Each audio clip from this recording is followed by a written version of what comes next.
Government പിന്തുണയോടൊപ്പം ഉൽപ്പതിഷ്ണുക്കളായ നിരവധി പേരുടെ പിൻബലമാണ് നമ്മുടെ വിദ്യാഭ്യാസ മേഖലയെ ശക്തിപ്പെടുത്തുവാൻ സഹായിച്ചത്. സ്വാതന്ത്ര്യത്തിന് മുൻപും ശേഷവും മിഷണറിമാർ വിദ്യാഭ്യാസ മേഖലയിൽ ഇടപെട്ടിരുന്ന കാലത്ത് പുരോഗമന ചിന്തക്കാരായ നിരവധി പേർ സംഭാവന നൽകിയ ഭൂമിയുടെയും ധനത്തിന്റെയും അടിത്തറയിലാണ് പല സ്കൂളുകളും കെട്ടിപ്പൊക്കിയത്. ചരിത്രപരമായി ഏറെ പഴക്കമില്ലെങ്കിലും വിദ്യാഭ്യാസപരമായി പിന്നോക്കം നിന്ന ഒരു നാടിനെ വിദ്യാലയം സ്ഥാപിച്ച് പുരോഗതിയിലേക്ക് നയിച്ച കഥയാണ് കണ്ണൂർ ജില്ലയിലെ NAM ഹയർ സെക്കൻഡറി സ്കൂളിന് പറയാനുള്ളത്. നമുക്ക് സ്വാഗതം ചെയ്യാം NAM ഹയർ സെക്കൻഡറി സ്കൂളിനെ ഈ വേദിയിലേക്ക്.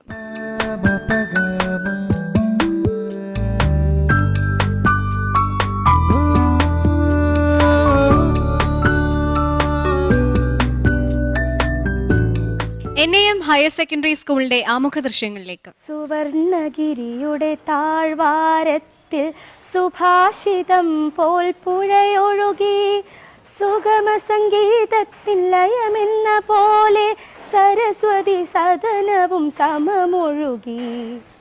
ഇത് ഞങ്ങളുടെ Peringathur NAM higher secondary school. Peringathur പെരുമയുടെ പഴമകൾ ഹൃദയത്തിൽ സൂക്ഷിച്ച് അനുസ്യൂതമൊഴുകുന്ന മയ്യഴിപ്പുഴയുടെ ഓരത്തും ആത്മീയാനുഭൂതിയുടെ ഔന്നത്യം ശിരസിൽ ആവാഹിക്കുന്ന കനകമലയുടെ താഴ്വരയിലുമുള്ള ഞങ്ങളുടെ സ്കൂൾ 1995 കേവലം 70 വിദ്യാർത്ഥികളുമായി ആരംഭിച്ച ഈ വിദ്യാലയം ഇപ്പോൾ 80-ലേറെ അധ്യാപകരും 3000-ഓളം വിദ്യാർത്ഥികളും അടങ്ങുന്ന വലിയൊരു സാമ്രാജ്യം തന്നെയായി മാറിയിരിക്കുന്നു.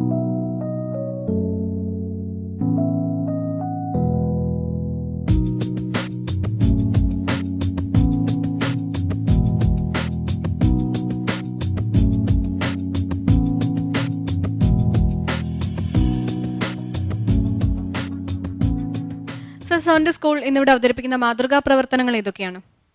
നമ്മുടെ സ്കൂൾ അവതരിപ്പിക്കുന്ന മാതൃകാ പ്രവർത്തനങ്ങൾ ഭരണകാര്യക്ഷമത, അടിസ്ഥാന സൗകര്യം, IT സാങ്കേതിക വിദ്യ. ഇനി സ്കൂൾ പ്രതിനിധികളും ജൂറി അംഗങ്ങളുമായുള്ള ആശയവിനിമയമാണ്. ഈ കനകമലയെ കുറിച്ച് നിങ്ങൾ പറഞ്ഞു. കനകമലയിൽ വളരെ പ്രസിദ്ധനായ ഒരു ചിന്തകൻ, അദ്ദേഹത്തിന്റെ ഒരു എന്താണ് അവിടെ ഉള്ളത്? പറഞ്ഞോളൂ, ആർക്ക് വേണമെങ്കിലും പറയാം. അവിടെ ഒരു ആശ്രമമുണ്ട്. അവിടെ ഒരു ആശ്രമമുണ്ട്. ആരുടേതാണ് ആശ്രമം? യതിയുടെ. ഏത് യതി? നിത്യചൈതന്യ യതി. നിത്യചൈതന്യ യതി. അദ്ദേഹത്തിന്റെ പ്രത്യേകത എന്താണ്? അദ്ദേഹം അവിടെ ആശ്രമം നടത്തുന്നുണ്ട്. അതിൽ തന്നെ അദ്ദേഹം ഒരു എഴുത്തുകാരനാണ്. അദ്ദേഹം എഴുതിയിട്ട് എന്തെങ്കിലും വായിച്ചിട്ടുണ്ടോ?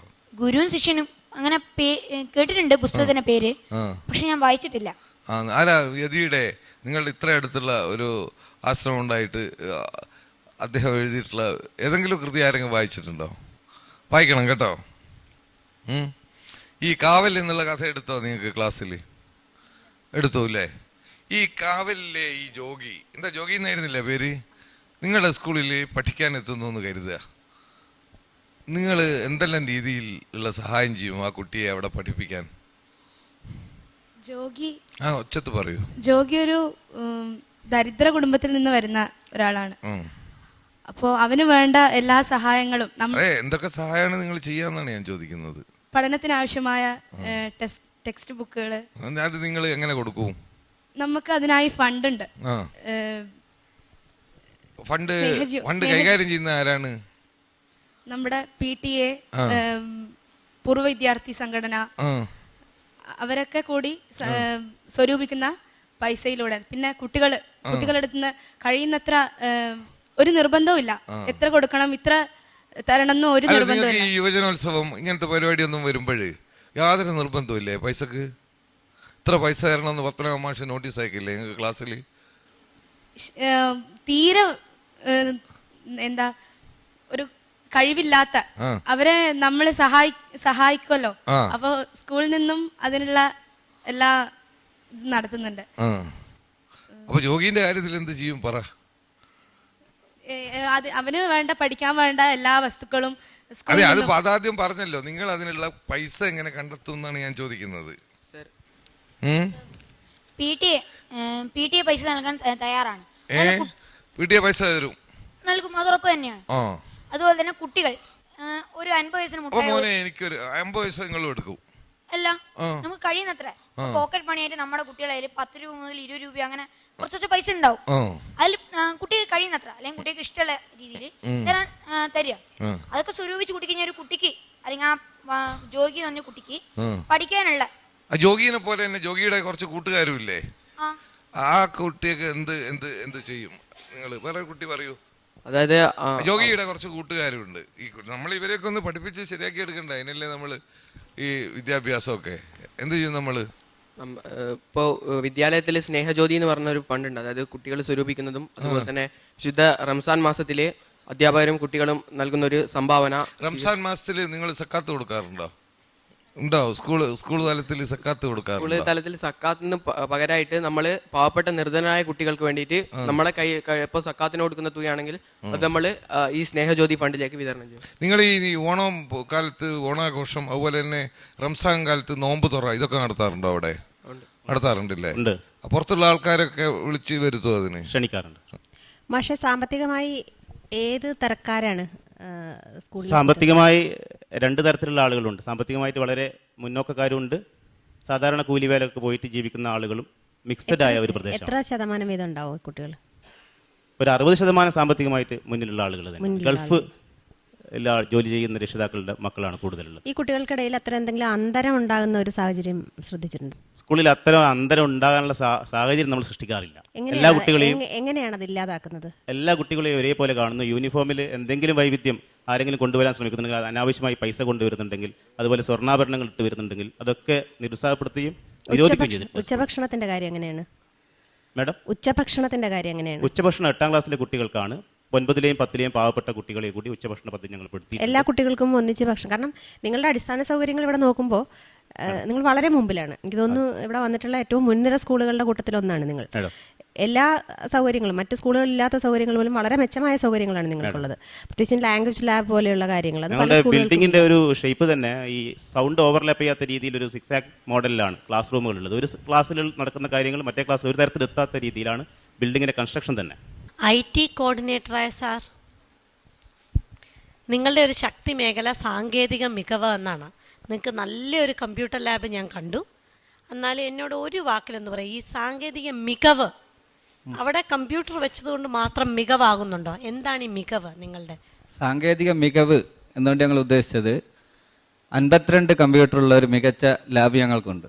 അത് ഞാൻ കണ്ടു. അതുകൊണ്ട് തന്നെ ഒരു കുട്ടിക്ക് ഒരു കമ്പ്യൂട്ടർ എന്ന രീതിയിൽ കമ്പ്യൂട്ടർ പഠനം നടത്താൻ ഞങ്ങൾക്ക് അവിടെ കഴിയുന്നുണ്ട്. ഈ കമ്പ്യൂട്ടർ പഠനം എന്ന് ഉദ്ദേശിച്ച് എന്തൊക്കെയാണ് കുട്ടികളെ പഠിപ്പിക്കുന്നത്? കമ്പ്യൂട്ടർ പഠനം ഉദ്ദേശിക്കുന്ന ITI സ്കൂളിന്റെ ഭാഗമായിട്ട് 8, 9, 10 ക്ലാസ് പ്രത്യേക ഒരു ടെക്സ്റ്റ് ബുക്ക് തന്നെ ഉണ്ട്.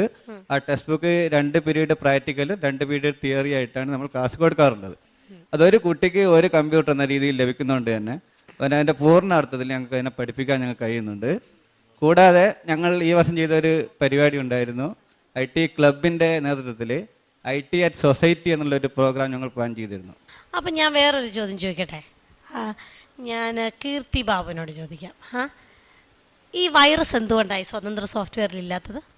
ബാക്കി എല്ലായിടത്തും മൈക്രോസോഫ്റ്റ് ഉപയോഗിക്കുന്ന ആൻറ്റിവൈറസ് പാക്കേജ് എപ്പോഴും ഇങ്ങനെ വാങ്ങിച്ച് അപ്ഡേറ്റ് ചെയ്തുകൊണ്ടിരിക്കുകയല്ലേ. സ്വതന്ത്ര സോഫ്റ്റ്വെയർ ഉപയോഗിക്കുന്ന നിങ്ങൾക്ക് ഈ വൈറസിൻ്റെ ശല്യമില്ല, എന്തുകൊണ്ടാണെന്ന് പറയാൻ പറ്റുമോ?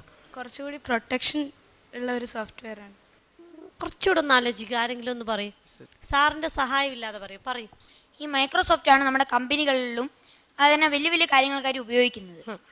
അതുകൊണ്ട് തന്നെ ഈ ഹാക്കേഴ്സ് നമ്മുടെ ഈ കമ്പ്യൂട്ടറിനെ ഇൻവേഡ് ചെയ്യുന്നത് ആൾക്കാരാണ് ഹോക്കേഴ്സ് എന്ന് വിളിക്കുക. ഇവർ കമ്പ്യൂട്ടറിനെ ഇൻവേഡ് ചെയ്യുമ്പോൾ അധികവും മൈക്രോസോഫ്റ്റിനെ അതിന് പറ്റിയ പ്രോഗ്രാം ആയിരിക്കും അവർ നിർമ്മിച്ചിട്ടുണ്ടാവുക. മൈക്രോസോഫ്റ്റ് വിൻഡോസിനെ അറ്റാക്ക് ചെയ്യാൻ പറ്റിയത് അവർ നോട്ട് പാഡിലായിരിക്കും ഇത് ഉണ്ടാക്കുക. മൈക്രോസോഫ്റ്റിൽ നോട്ട് പാഡിൽ വൈറസിൻ്റെ ടൈപ്പിങ്ങും അങ്ങനത്തെ എക്സ്റ്റൻഷനൊക്കെ കൊടുത്തിട്ടാണ് ഇത് ഉണ്ടാക്കുക. അങ്ങനെ ഉണ്ടാക്കുന്ന ഈ വൈറസ് നമ്മുടെ ഈ ഉബണ്ടു അല്ലെങ്കിൽ അങ്ങനത്തെ സ്വന്തം സോഫ്റ്റ്വെയറിൽ വരാറില്ല.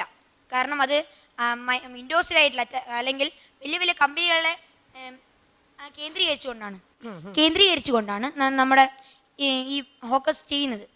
അതുകൊണ്ട് ഈ സാധാരണ സ്വന്തം സോഫ്റ്റ്വെയറിനെ അറ്റാക്ക് ചെയ്യാൻ വളരെ സന്തോഷം. എന്നാൽ ഇനി IT സാറിനോട് സംസാരിക്കുമ്പം വേറൊരു കാര്യം കൂടെ പഠിക്കണം. ഈ വൈറസ് എഴുതുന്ന ആരാണ്, എന്തിനാണ് എഴുതുന്നതെന്നൂടെ, അതിന് പിന്നിലും ഒരു രാഷ്ട്രീയമുണ്ട്. ഇത്രയൊക്കെ മിടുക്കന്മാരായ പിള്ളേരെ അതും കൂടെ അറിഞ്ഞിരിക്കണം. നിങ്ങൾ എപ്പോഴേലും അടുത്ത പ്രാവശ്യം അത് ചർച്ച ചെയ്താൽ മതി. ഇത്രയൊക്കെ അറിയാമല്ലോ, വളരെ സന്തോഷം. സ്കൂൾ പാർലമെൻ്റൊക്കെ ഉണ്ടല്ലോ അല്ലേ? ആരാണ് പാർലമെൻറ്റ് അംഗങ്ങളോ മന്ത്രിമാരോ ഒക്കെ ഉണ്ടോ ഈ കൂട്ടത്തിൽ? പാർലമെൻറ്റ് അംഗങ്ങൾ ആരെങ്കിലും ഉണ്ടോ? ഇല്ല സർ. അവരെയൊന്നും കൊണ്ടുവന്നില്ല. സാധാരണ അവരല്ലേ മുമ്പിൽ പോവുക, ഡെലിഗേഷനൊക്കെ പോകുമ്പോൾ, വിദേശ പര്യടനത്തിനൊക്കെ അവരല്ലേ ആദ്യം പോവുക. നിങ്ങളുടെ സ്കൂളിൽ അങ്ങനെയല്ലേ? ജനങ്ങൾക്ക് പ്രാധാന്യം കൊടുക്കുന്നു. ജനങ്ങൾ, അപ്പോൾ പാർലമെന്റ് അംഗങ്ങൾ ജനങ്ങളല്ല അല്ലേ?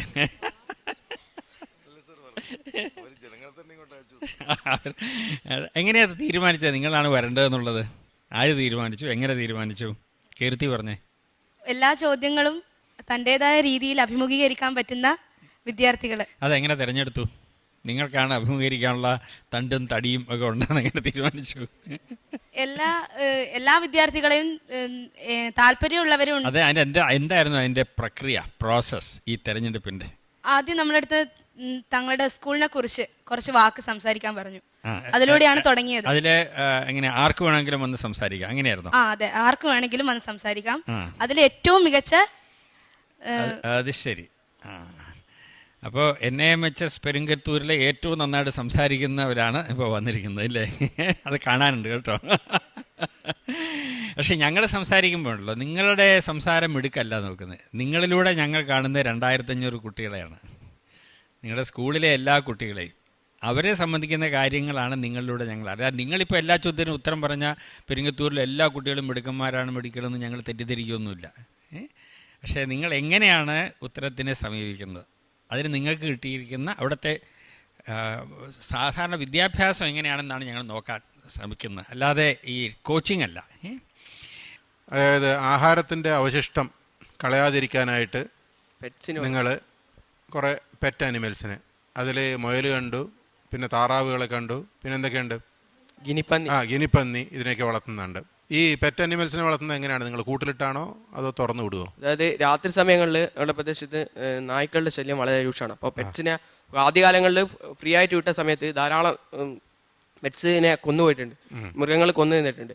അപ്പോൾ അതുകൊണ്ട് രാത്രി കാലങ്ങളിൽ അതിനെ കൂട്ടിലിടുകയും മറ്റു സമയങ്ങളിൽ രാവിലെ തന്നെ വിദ്യാർത്ഥികൾ വന്നതിനെ തുറന്നു വിടും. തുറന്നു വിട്ടാൽ അതിങ്ങനെ ക്ലാസ്സുകളിലൊക്കെ കയറി നടക്കും? ക്ലാസ്സില്ല, അതിന് പ്രത്യേകമായിട്ട് സജ്ജീകരിച്ചൊരു സ്കൂളിൽ ഒരു കൂട് തന്നെ, കൂട് എന്ന് പറഞ്ഞുകൂടാ, കാരണം അതിലുള്ള എല്ലാ സൗകര്യങ്ങളും അവിടെ, ജലത്തിന് ജലമുണ്ട്, അതുപോലെ തന്നെ മരങ്ങളുണ്ട് ധാരാളം. അതൊക്കെ ഏകദേശം ഒരു വനം പോലെ ഞങ്ങൾ അത് സംരക്ഷിച്ചു. അങ്ങനെ സംരക്ഷിക്കുകയാണ് നിങ്ങൾ? നമ്മുടെ 8ാം ക്ലാസ്സിലെ പുസ്തകത്തിലെ 9ലുണ്ട് കുറെ അധികം കണക്കിന്റെ സൈറ്റുകളൊക്കെ കൊടുത്തിട്ടുണ്ട്, പേരുകളുണ്ട്. അതൊക്കെ ഒന്ന് നോക്കിയിട്ടേ? ഏതൊക്കെ നോക്കിയത്? ഏതെങ്കിലും ഓർമ്മയുണ്ടോ? ഞാൻ നോക്കി വെച്ചാലേ സാർ, എനിക്ക് സയൻസിന്റെ ഒരു ആവശ്യം ഉണ്ടായിരുന്നു.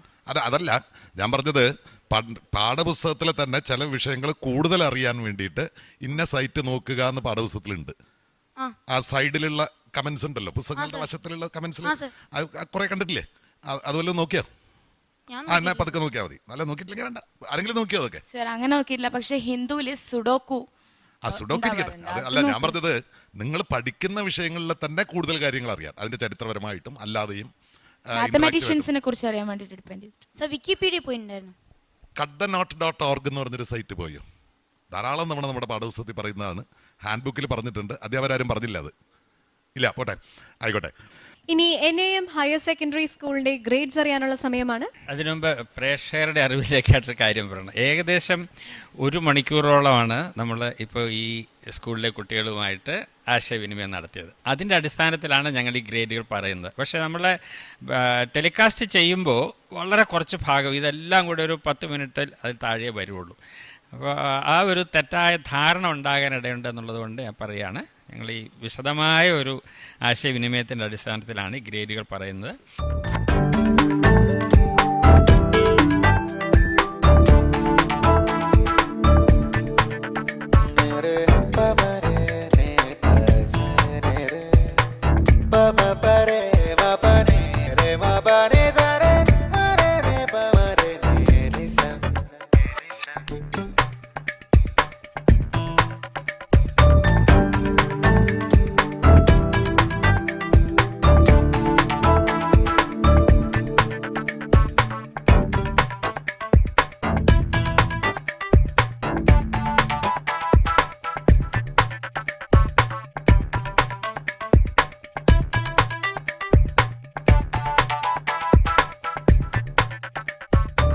NAM ഹയർ സെക്കൻഡറി സ്കൂളിന് ജഡ്ജസ് നൽകിയിരിക്കുന്ന സ്കോർ 95.2 ഔട്ട് ഓഫ് 100.